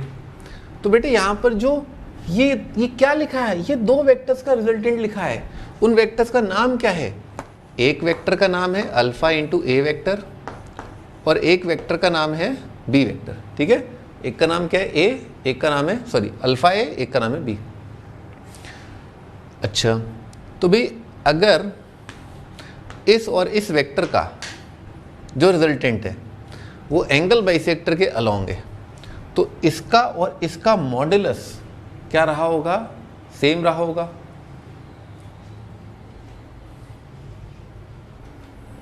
हाँ भाई, तो मैं कह रहा था कि रिजल्टेंट ऑफ अल्फा ए और बी जो वो एंगल बाइसेक्टर के अलोंग है। अब मैंने आपको बताया था कि अगर दो वेक्टर्स हैं उनका मैग्नीट्यूड बराबर है और हम देख पा रहे हैं कि ए और बी का मैग्नीट्यूड बराबर है, तो अगर मैं ए प्लस बी वेक्टर करूँगा तो बेटे ये जो वेक्टर है इसकी दिशा क्या होगी, अलोंग एंगल बाइसेक्टर। इस बात को मैं लिख देता हूँ, अलोंग एंगल बाइसेक्टर। और ये भी कह रहा है कि ये वेक्टर भी अल्फा ए प्लस बी, ये वेक्टर भी अलोंग एंगल बाइसेक्टर है। इसका अर्थ क्या हुआ कि ये वेक्टर और अल्फा ए प्लस बी, ये वेक्टर और ये वेक्टर, ये क्या हो गए, आर कोलिनियर। ये वेक्टर क्या हो गए, पैरेलल। दोनों वेक्टर क्या हैं, पैरेलल हैं, ठीक है। ये दोनों वेक्टर पैरेलल हैं। तो अगर दो वेक्टर पैरेलल हैं तो एक वेक्टर को दूसरे का क्या लिख सकते हैं अपन, लैम्डा टाइम्स लिख सकते हैं। तो चलो लिखते हैं, एक वेक्टर प्लस दूसरा vector is equal to lambda times alpha A plus B. क्यों लिख सकते हैं, क्योंकि दो वेक्टर अगर पैरेलल होते हैं तो दो वेक्टर्स जो हैं उनको एक्सप्रेस कर सकते हैं एज अ स्केलर मल्टीपल, ठीक है, scalar multiple of other vector, या उसे क्या बोलते थे अपन, लीनियरली डिपेंडेंट, है ना, लिख देता हूं मैं, लीनियरली डिपेंडेंट। और क्या कहते थे अपन, स्केलर मल्टीपल। एक वेक्टर अगर दूसरे वेक्टर के साथ पैरेलल है तो उन दोनों वेक्टर्स में जो रिलेशन है उसको कैसे संबोधित करते थे, उस रिलेशन को क्या बोलते थे, they are linearly dependent on each other, या one is scalar multiple of other vector, ठीक है। तो यही रिजल्ट मैंने यहाँ पर यूज़ किया है। फिर प्यारे बच्चों याद करो, x into a vector plus y into b vector अगर ज़ीरो है और अपने को दे रखा है कि दोनों वेक्टर के नॉन पैरेलल, ए और बी आपस में नॉन पैरेलल हैं, पर a plus B vector and alpha A plus B vector ये दोनों क्या हैं, पैरेलल हैं। तो नॉन पैरेलल, अगर a और b नॉन पैरेलल हैं तो याद करो बच्चों, मैंने आपको बताया था X A plus Y B अगर ज़ीरो है एंड दे रखा है कि a and b are non parallel, काफ़ी चीज़ें हैं याद करने के लिए सवाल में, इम्प्लाइज, तो बेटे क्या होगा, कोफिशिएंट कितने हो जाएंगे, 0 0। क्यों, क्योंकि नॉन पैरेलल में तो आप एक्सप्रेस कर ही नहीं सकते, असंभव है ये, असंभव कि आप एक वेक्टर को दूसरे का स्केलर मल्टीपल एक्सप्रेस कर पाएँ। तो इसी वजह से x और y कितने हो जाएंगे, 0 0। ऑल राइट, तो इसी बात का इस्तेमाल अपन यहाँ करेंगे। मैंने आपको ये भी बताया था कि अगर a इधर है और इधर है और b भी इधर है और इधर है, तो या तो एक साइड लाके उनके कोफिशिएंट्स को क्या कर दो आप, 0, क्या कर दो उनके कोफिशिएंट्स को 0, या फिर दोनों साइड कोफिशिएंट को कंपेयर कर लो। यानी कि जैसे अगर मैं देखूं लेफ्ट साइड, कोफिशिएंट ऑफ बेटे ए वेक्टर कितना आ रहा है बेटे 1, और राइट साइड बेटे कोफिशिएंट ऑफ ए वेक्टर कितना आ रहा है, लैम्डा अल्फा। और बेटे लेफ्ट साइड में कोफिशिएंट ऑफ बी वेक्टर बेटे कितना आ रहा है, कोफिशिएंट ऑफ बी वेक्टर 1, और राइट साइड में बेटे कोफिशिएंट ऑफ बी वेक्टर कितना आ रहा है, लैम्डा। तो यहाँ से अपन चिल्ला चिल्ला के कह सकते हैं लैम्डा भी 1 और अल्फा भी 1 आ गया है। अच्छा, लैम्डा 1 अल्फा निकालना था, पटाक, बी ऑप्शन अपना आंसर है। बेटे एक बार समराइज कर देता हूँ, इसमें काफ़ी सारी चीज़ें अपन ने देखी। फर्स्ट थिंग, एंगल बाइसेक्टर जो है उस दिशा में एक वेक्टर लिखा जा सकता है अगर दो वेक्टर्स को आप ऐड कर दें और उनका मैग्नीट्यूड सेम हो तो। और इसका लॉजिक बहुत इंपॉर्टेंट और साफ सुथरा है कि पैरेललोग्राम में ऐसा क्या खास हो कि उसका डायगोनल एंगल बाइसेक्टर हो, भाई वो पैरेललोग्राम बस बन जाए, और क्या। अच्छा, दूसरा अपन ने ये देखा कि एक वेक्टर को, अगर एक वेक्टर और दूसरा वेक्टर पैरेलल हैं तो एक वेक्टर को दूसरे का स्केलर मल्टीपल या लैम्डा टाइम्स या म्यू टाइम्स करके आप लिख सकते हैं। फिर अपन ने एक और देखा कि अगर दो वेक्टर पैरेलल नहीं हैं और आपके पास एक ऐसा रिलेशन आ गया है X A plus Y B is equal to 0, तो उनके कोफिशिएंट्स जो हैं यानी कि x और y दोनों क्या होंगे, 0 0 हो जाएंगे।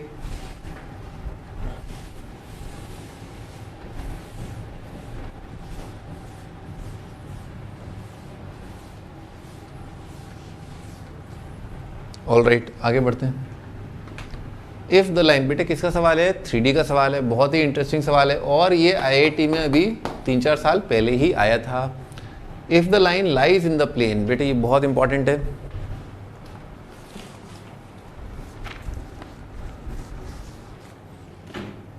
देखो ज्योमेट्रिकली समझ में आना चाहिए कि इसका मतलब क्या है ना। तो लाइन, ये पेन को इमेजिन करो एज अ लाइन और इस पेपर शीट को इमेजिन करो एज अ प्लेन। तो ये कह रहा है कि लाइन लाइज इन प्लेन, यानी कि ये जो लाइन है वो क्या हो गया है, प्लेन पर आ गई है।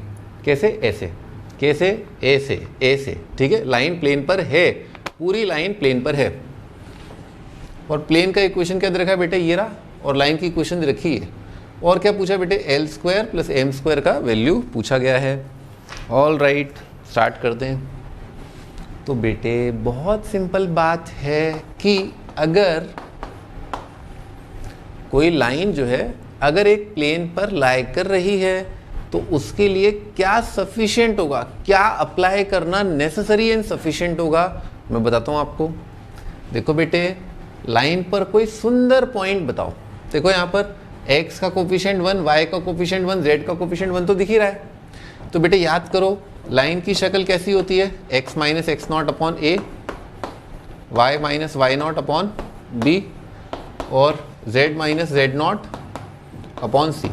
तो बेटे x not Y not Z not बेटे क्या होता है, वो होता है ट्रिवियल पॉइंट, सुंदर पॉइंट जिससे लाइन पास कर रही होती है।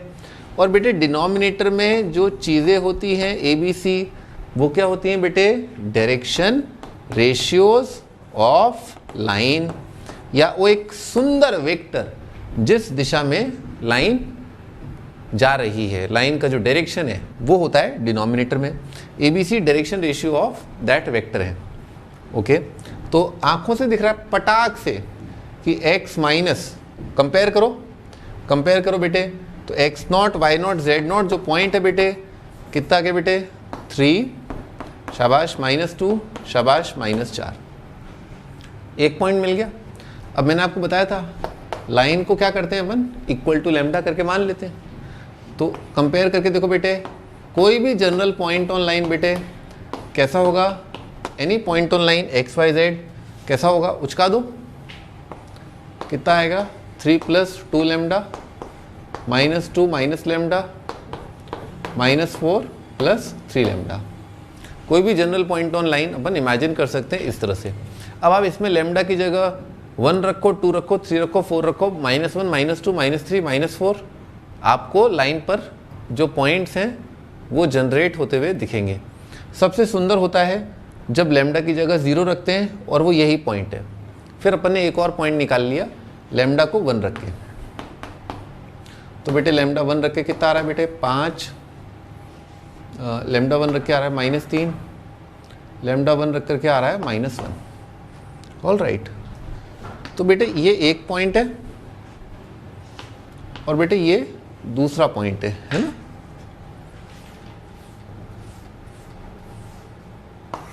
अच्छा जी, तो एक पॉइंट दूसरा पॉइंट, ओ हो। अब हमें क्या करना चाहिए, हमें ये 2 पॉइंट, कंडीशन काफ़ी है, अगर 2 पॉइंट हमें मिल जाएं लाइन पर जो प्लेन पर हैं तो पूरी लाइन जो है वो क्या होगी, प्लेन पर हो जाएगी। मैं एक रफ स्केच भी बनाता हूँ। जैसे मान लो ये आपका प्लेन है, ये आपका लाइन है, लाइन पर ये पॉइंट अगर मैं प्लेन में रख दूँ और लाइन पर एक और पॉइंट मैं प्लेन पे रख दूँ, ये 2 पॉइंट अगर मैं प्लेन पे रख दूँ तो पूरी लाइन जो है क्या हो जाएगी, प्लेन पर आ जाएगी। ओके भाई, पहले तो ये वाला रख देते हैं, 3 -2 -4 रख रहा हूँ यहाँ पर। तो बेटे कितना आ जाएगा 3 और क्या है -2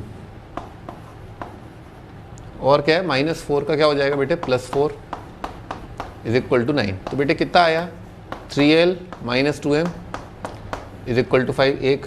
और बेटे ये वाला रख रहा हूँ 5, कितना आएगा 5l -3, तो कितना आ जाएगा बेटे -3m और क्या -1, -1 के लिए कितना बनेगा बेटे 1 = 9।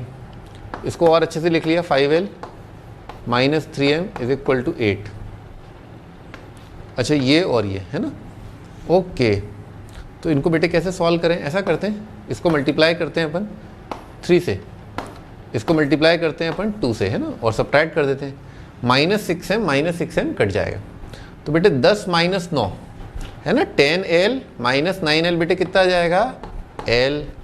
और बेटे 16 - 15 है ना, 16 - 15 बेटे कितना हो जाएगा 1। और -6m काट दिया तो लड्डू कितना आ गया 1। अच्छा लड्डू अगर 1 आ गया तो मैंगो देखते हैं बेटे, अगर ये 1 है यहाँ पर कितना आएगा 3, लिखते हैं इस बात को। तो 3 - 2m = 5, पटाख से दिख रहा है। m का वैल्यू कितना आ रहा है बेटे 1। तो बेटे 1 का स्क्वायर + 1 का स्क्वायर कितना आ जाएगा बेटे 2। तो आंसर कितना आ गया अपना 2 आ गया, है ना। 1 1 वैल्यू आ रही है दोनों की ना। ये अपने कुछ गड़बड़ कर दी है क्या भाई, m -1 आएगा ना, m -1 आएगा। हाँ अब सही है, तो भी आंसर सही है। 1 का स्क्वायर और -1 का स्क्वायर कितना आएगा, उनका सम कितना आएगा 2 आएगा। तो आंसर इज ए ऑप्शन। बेटे कोई और ज्योमेट्रिकल सिचुएशन लग रहा है अप्लाई कर सकते हैं ताकि जो लाइन है वो पूरी तरह प्लेन पर आ जाए। एक और तरीका देखते हैं।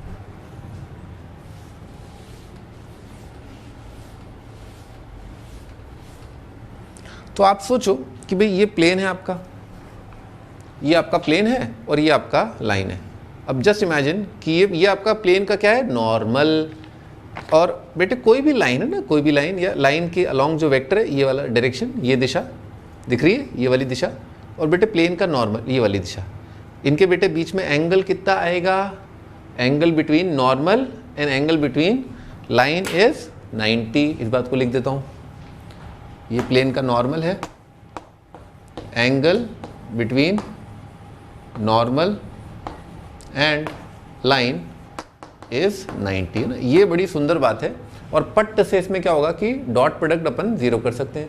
तो बेटे पहले मेरे को बताओ direction ratio of plane, direction ratio of normal of plane, क्या होता है प्लेन के नॉर्मल के डायरेक्शन रेशियोज। तो प्लेन के नॉर्मल के बेटे याद करो डायरेक्शन रेशियोज कहाँ पर दिखाई देते हैं अपने को, कोफिशिएंट में है ना, L, M और बेटे -1। याद आ रहा है अपने को, मैं एक बार बता देता हूँ बेटे। अगर प्लेन का इक्वेशन ऐसा है ना, ax + by + cz + d0, तो बेटे नॉर्मल की जो डायरेक्शन रेशियोज है ना वो कहाँ पर मिलते हैं अपने को, x, y और z के कोफिशिएंट में, है ना, यानी कि a, b, c। All right. तो प्लेन के नॉर्मल की दिशा, प्लेन के नॉर्मल की दिशा is along the vector li + mj - k cap. ठीक है, ये प्लेन का नॉर्मल। और लाइन जिस वेक्टर के अलोंग है, देखो ध्यान से, बताया था ना लाइन कौन से वेक्टर के अलोंग आएगा, लाइन कौन से वेक्टर के अलोंग है, 2i - j + 3k, है ना, लिखते हैं इसको। तो line is along 2i - j और +3k। ठीक है, और अपन ने क्या किया, इन दोनों का डॉट प्रोडक्ट लिया क्योंकि 0 है ना, एंगल 90 है। तो 2l कितना बन रहा है, 2l और j डॉट j है ना, -m और कितना आएगा, -3 = 0, यानी कि 2l - m = 3।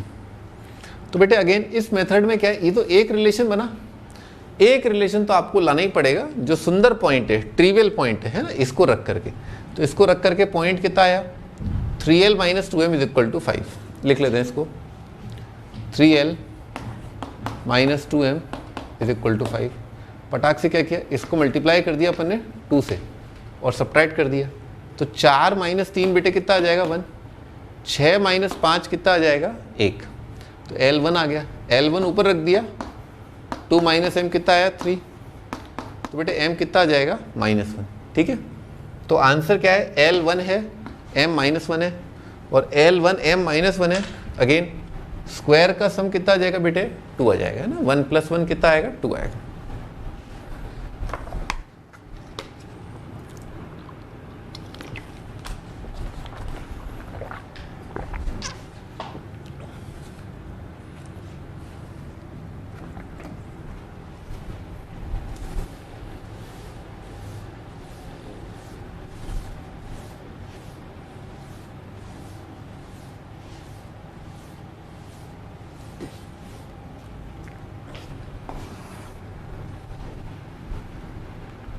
हाँ भाई, अगला question 29th, R be the real line, consider the following subsets of the plane R cross R. ठीक है, और भाई आर क्रॉस आर का मतलब हमारा क्या है, 2D प्लेन है ना, जो कार्टेशियन सिस्टम होता है, एक्स एक्सिस वाई एक्सिस वाला सिस्टम होता है, जो पूरी कोऑर्डिनेट ज्योमेट्री है, उस प्लेन की बात कर रहे हैं अपन। तो एस जो है उसमें क्या है, ऑर्डर्ड पेयर्स है ना, क्योंकि कार्टेशियन प्लेन में क्या होते हैं, ऑर्डर्ड पेयर्स होते हैं। एब्सिसा ऑर्डिनेट होता है ना, एक्स पॉइंट और वाई पॉइंट होता है। तो एक्स कॉमा वाई ऐसा, such that y is equal to x + 1 and x belongs to interval 0 से 2। टी दे रखा है अपने को, एक अपने आप में कलेक्शन है ऑर्डर्ड पेयर्स का x y, such that x - y is integer, which on the following is true. बेटे रिलेशन के बारे में पूछा है, ये तो अपना कौन सा चैप्टर का सवाल है, सेट्स रिलेशंस है ना, सेट्स एंड रिलेशंस है ना, इस टॉपिक का सवाल है। वैसे तो इस टॉपिक के सवाल कम ही आते हैं, पर आपको याद होना चाहिए इक्विवेलेंस रिलेशन क्या होता है। अच्छा चलो चेक करते हैं, जैसे पहला वाला। तो सबसे पहले बेटे इक्विवेलेंस रिलेशन के लिए पहली कंडीशन क्या होती है? रिफ्लेक्सिव। बेटे याद करो, रिफ्लेक्सिव रिलेशन का मतलब क्या होता है बेटे? आइडेंटिटी एलिमेंट्स की प्रेजेंस, यानी कि अगर ए है तो फिर क्या कहेंगे उस रिलेशन को? रिफ्लेक्सिव। यानी कि मैं अपने आप से रिलेटेड होना चाहिए इस रिलेशन के अंतर्गत, ठीक है। तो रिलेशन क्या है? एक्स और वाई के बीच में, y बराबर है x+1। तो चेक करते हैं, s के बारे में चेक कर रहे हैं कि क्या s में जो एलिमेंट्स हैं उसमें आइडेंटिटी एलिमेंट्स आ रहे हैं या नहीं आ रहे, क्या x = y होगा नहीं होगा, पता करते हैं। चलो इसको लिखते हैं बेटे, तो y = लिखा हुआ है x+1, इसमें अपन ने रख दिया x = y, तो ये आ जाएगा x = x+1। यहाँ से बेटे आ जाएगा 1 = 0। ये तो बच्चा बच्चा जानता है, ऐसा तो नहीं होता। तो इसका मतलब इस रिलेशन में रिफ्लेक्सिव एलिमेंट्स नहीं हैं, number is not related to itself. तो क्या अगर कोई रिलेशन रिफ्लेक्सिव है ही नहीं तो हमें आगे जाने की ज़रूरत है ही नहीं, वो रिलेशन इक्विवेलेंस है ही नहीं, ठीक है। तो बोल देते हैं नॉट इक्विवेलेंस, ये रिलेशन इक्विवेलेंस नहीं है। पर आपकी तसल्ली के लिए मैं ऐसा करता हूँ, एक बार इसमें सिमेट्रिक भी चेक करवा देता हूँ। तो बेटे सेकंड सिमेट्रिक क्या होता है बेटे? अगर कोई रिलेशन है, अगर x रिलेटेड टू y है तो ये निष्कर्ष निकलना चाहिए कि y भी उसी रिश्ते के अंतर्गत x से रिलेटेड है। यानी कि अगर y बराबर है x+1 तो इंटरचेंज कर दो इनकी जगह, तो जगह इंटरचेंज कर दी, तो x बराबर होना चाहिए y+1 के। तो क्या ऐसा है क्या अगर ऐसा है तो क्या ऐसा होगा क्या? नहीं, क्योंकि बेटे यहाँ पर x की जगह मान लो आपने रखा 0.5, तो y कितना आ गया बेटे? 1.5। तो अगर बेटे ये ऑर्डर्ड पेयर है तो क्या ये इम्प्लाई कर रहा है कि ये ऑर्डर्ड पेयर होगा? नहीं कर रहा, क्योंकि y अगर 1.5 है तो 0.5 + 1, भाई x अगर भाई x का वैल्यू है ना, क्या y+1 आ रहा है या नहीं आ रहा है?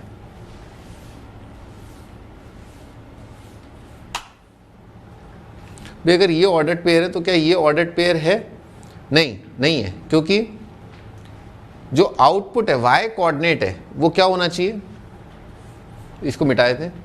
हाँ, जो y कोऑर्डिनेट है, ठीक है, इस पॉइंट का y कोऑर्डिनेट है, उसमें अगर 1 जोड़ें, ठीक है ना, y को अगर x में 1 जोड़ें तो 1.5 में अगर मान लो आपने 1 जोड़ा तो कितना आ जाएगा बेटे? 2.5। 0.5 थोड़े ना आएगा। तो ये एलिमेंट है, इसका मतलब ये एलिमेंट थोड़े ना है, दिस इज नॉट इम्प्लाइंग। तो इसका मतलब क्या हुआ? नॉट सिमेट्रिक, ये सिमेट्रिक नहीं है। अच्छा, अब अपन टी रिलेशन पर आते हैं, टी के बारे में बात करते हैं, रिफ्लेक्सिव देखते हैं। तो ये क्या कह रहा है? x - y is integer. तो बेटे सबसे पहले आइडेंटिटी एलिमेंट चेक करना है, यानी कि क्या इंटीजर अपने आप से रिलेटेड है कि नहीं है। तो बेटे x - x हम जानते हैं, बच्चा जानता है 0, तो क्या ये 0 इंटीजर होता है? हाँ होता है। तो क्या ये रिलेशन रिफ्लेक्सिव है? हाँ है। अब अगला कार्यक्रम अपना है सिमेट्रिक का। बेटे अगर x - y इंटीजर है तो क्या यहाँ से ये टिप्पणी दी जा सकती है कि y - x भी इंटीजर होगा? हाँ होगा, क्योंकि इसको -1 से मल्टीप्लाई कर दिया। अपने को ये गिवन है और अपने को ये चेक करना है, तो अपन ने इसको -1 से मल्टीप्लाई किया तो कितना आएगा? y - x = negative of integer. तो बेटे y - x जो है नेगेटिव ऑफ इंटीजर है, इसका मतलब क्या हुआ? नेगेटिव ऑफ इंटीजर भी क्या होता है? कोई ना कोई इंटीजर ही होता है। तो इसका मतलब ये रिलेशन क्या सिमेट्रिक है? हाँ है। थर्ड, अच्छा, रिफ्लेक्सिव, सिमेट्रिक और ट्रांजिटिव, ठीक है, रिफ्लेक्सिव, सिमेट्रिक, ट्रांजिटिव। अब क्या कह रहा है? Which of the following is true. भाई ट्रांजिटिव क्या होता है कि अगर x रिलेटेड टू y है और उसके अलावा y रिलेटेड टू z है, तो इन दोनों से हम निष्कर्ष निकालें कि x रिलेटेड टू z होगा ही होगा, है ना, ये देखना है अपने को।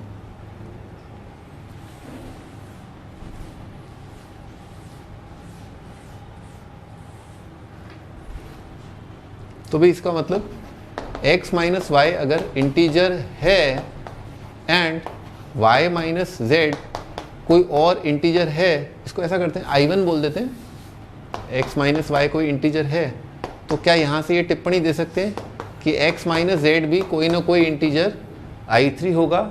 चेक करते हैं। तो हमने देखा इस रिलेशन और इस रिलेशन से अगर अपने को ऐसा लाना है, यानी कि किसको साफ कर देना है अपने को, y को, तो आराम से ठंडे ठंडे दिख रहा है। y को साफ करने के लिए इन दोनों को क्या करना चाहिए अपने को, ऐड। ठीक है, तो कर दिया अपन ने add. x minus y plus y minus z, और राइट साइड में कितना आएगा बेटे, I1 plus I2। y gone, यहाँ से पटाख से आ रहा है। x माइनस जेड कितना आ गया, I1 प्लस I2। तो x माइनस जेड आया अपना I1 प्लस I2। तो ये x माइनस जेड क्या है, अपने आप में इंटीजर ही तो है, तो बस हो गया प्रूफ। अगर x माइनस वाई इंटीजर है, y माइनस जेड इंटीजर है, तो डेफिनेटली x माइनस जेड भी इंटीजर होगा।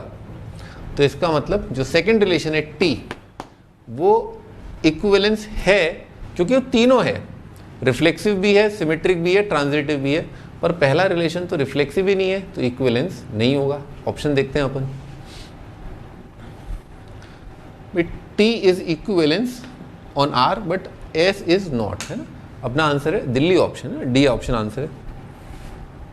भाई इससे अपन ने क्या क्या रिवाइज किया,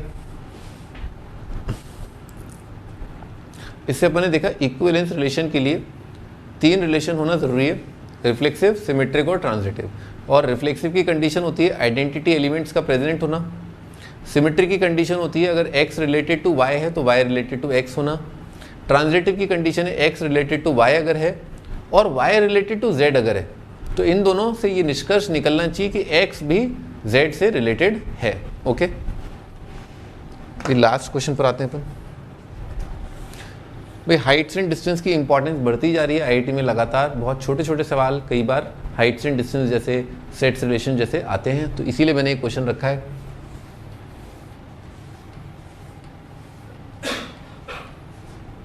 हाइट्स रिलेशंस में क्या है, ट्रिग्नोमेट्री के बहुत छोटे छोटे आसान डायग्राम्स बनाने होते हैं, बनाते हैं इसके अंदर।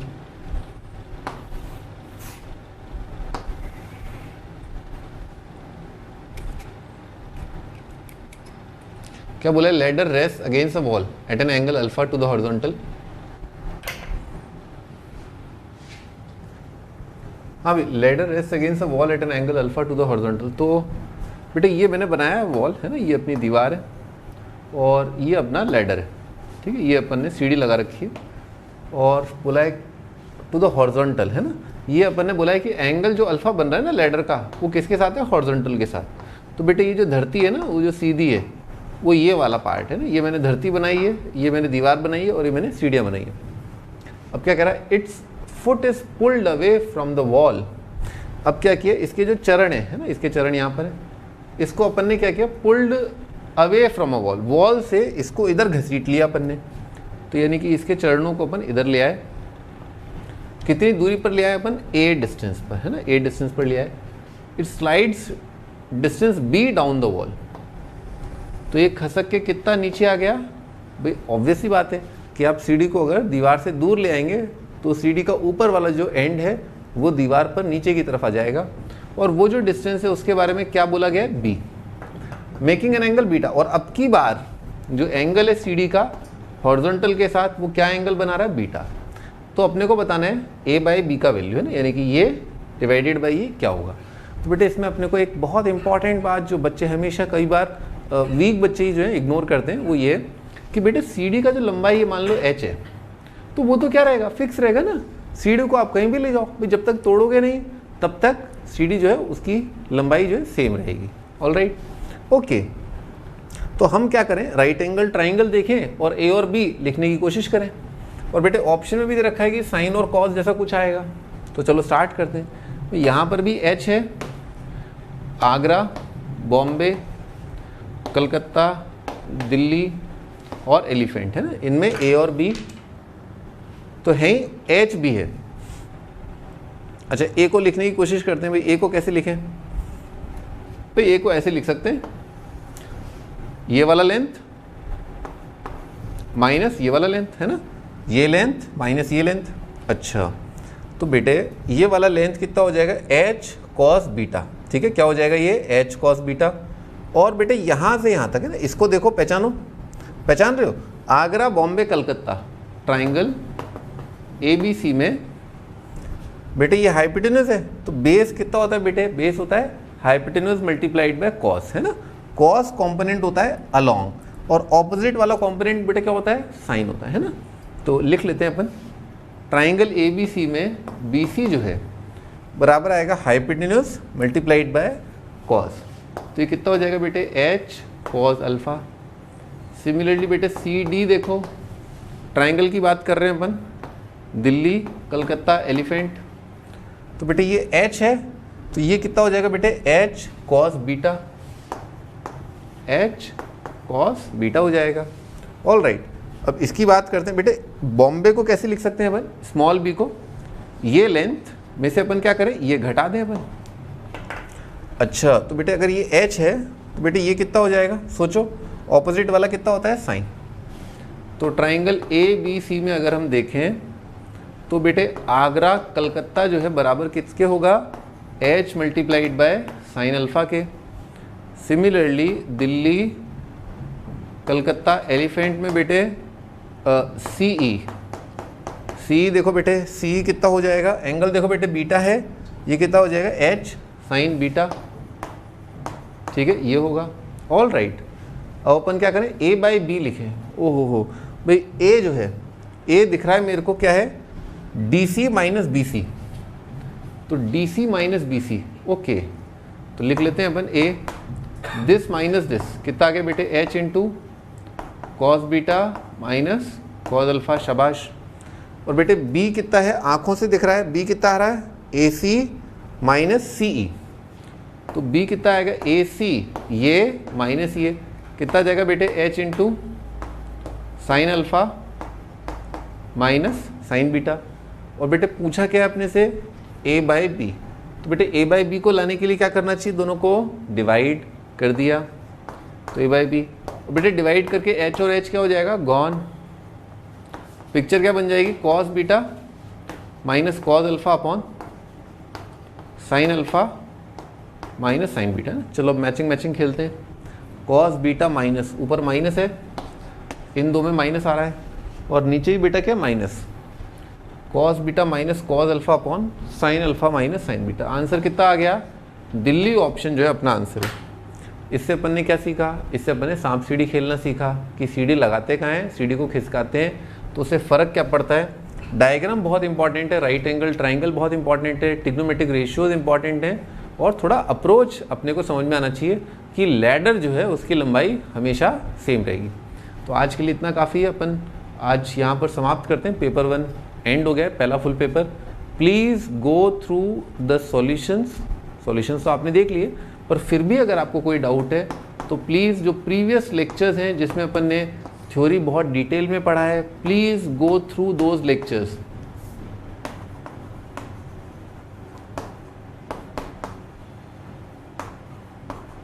थ्योरी के जो वीडियोस हैं उनको ज़रूर देख लें आप, ठीक है, ये पेपर 1 के फिनिश होने के बाद। और आज आपने जब पेपर फिनिश किया है तो कम से कम 3-4 दिन रिवाइज़ करें, ठीक है, और रिवाइज़ करने के बाद ही अगला पेपर यानी कि पेपर 2 उसको एग्जामिनेशन कंडीशंस में अटेम्प्ट करें, है ना। बिना फुल रिवीजन के आपको पेपर 2 अटेम्प्ट नहीं करना है, केवल फुल रिवीजन करें, करीब 3-4 दिन रिवाइज़ करें, ठीक है, उसके बाद ही आप अपना पेपर 2 का पेपर जो है अटेम्प्ट करें, ठीक है। तो आज समाप्त करते हैं। Best of luck, bye bye.